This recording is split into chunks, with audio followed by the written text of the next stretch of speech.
We are Apple. You know them, you love them. Here is our investor report. My name is Lucas Glesny. This is Maddie Fraunebarger, Lindsay Gilbert, James Dooley, and Will Godwin, who will take us away with our introduction.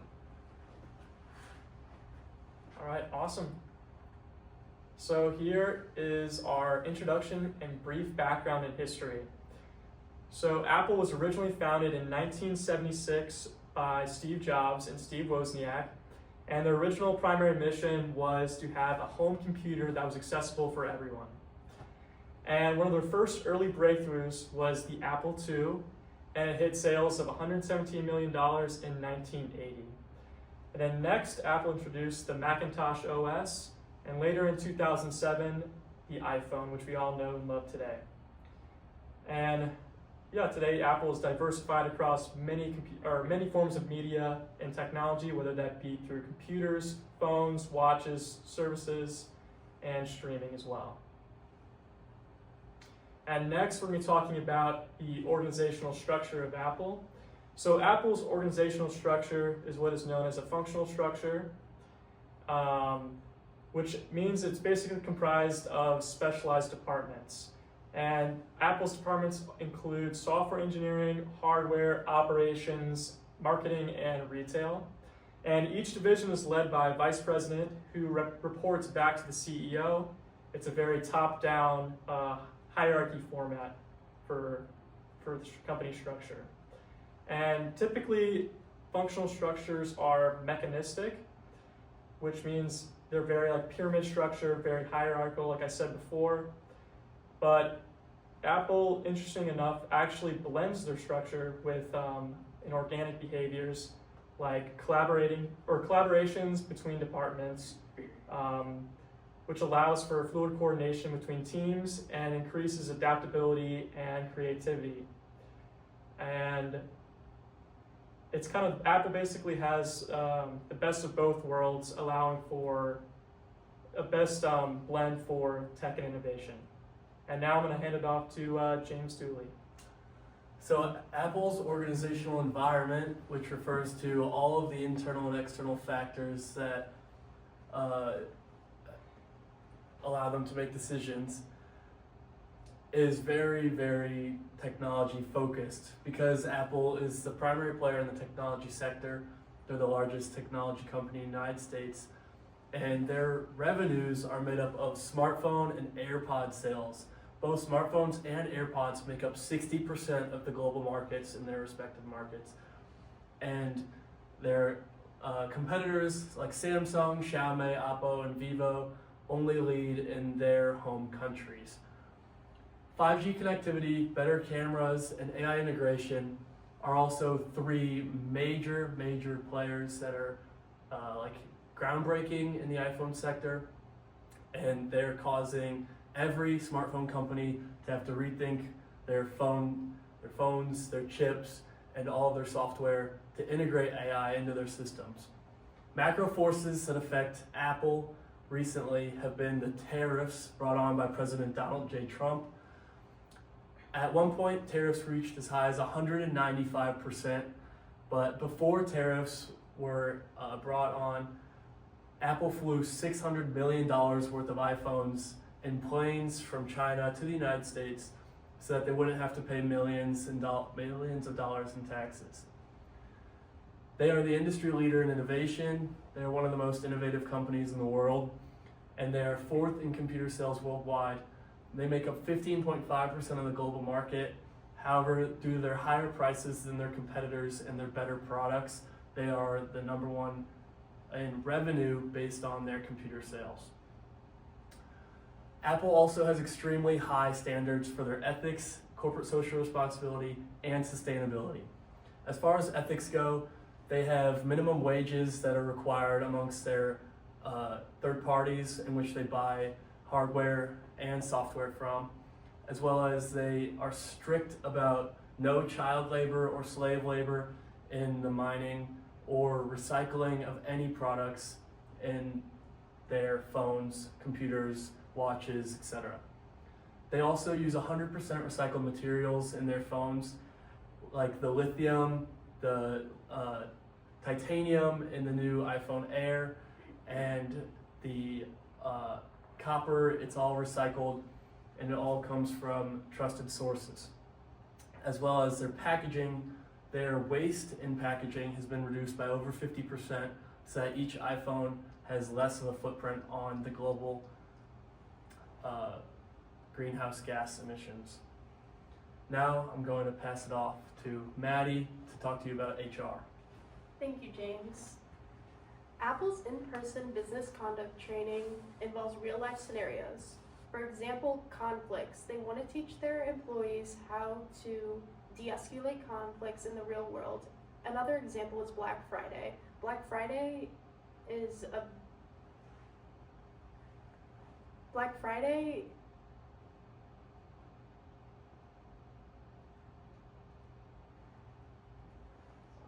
Just go back to standing like this and we can Okay. Black Friday is the largest day for sales. Oh, yeah. And so Black Friday is the largest day for sales, so they need to teach their employees to be fast and efficient when dealing with customers. They also try to be inclusive with different cultures and adapt to people with different cultures to make them feel more included. The benefits of Apple is Apple TV, which they use with their streaming services, Apple Arcade, which they can use through their apps, and employees also get wellness benefits, including gym memberships, maternity leave, and insurance coverage. Onboarding for Apple, you get an acceptance letter and you can decide to accept or deny that letter. If you do accept that letter, you will get specific role training for the job that you applied to. Speaking of roles, Lindsay's gonna show us about the C-suite.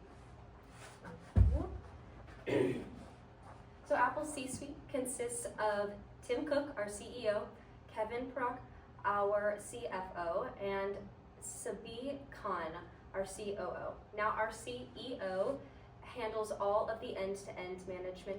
Our CFO handles all of our financial planning, and our COO handles all of our global operations and sales. Now Tim Cook does have a democratic leadership style. This means that he seeks employee input and has final say on all decisions. He also delegates many tasks down to his VPs and has a question-based style.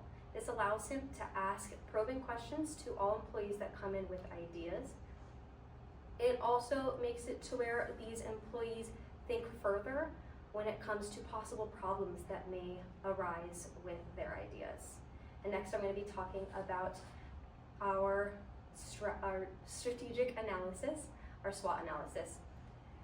Now, Apple has many strengths, the biggest one being its cautious spending when it comes to AI.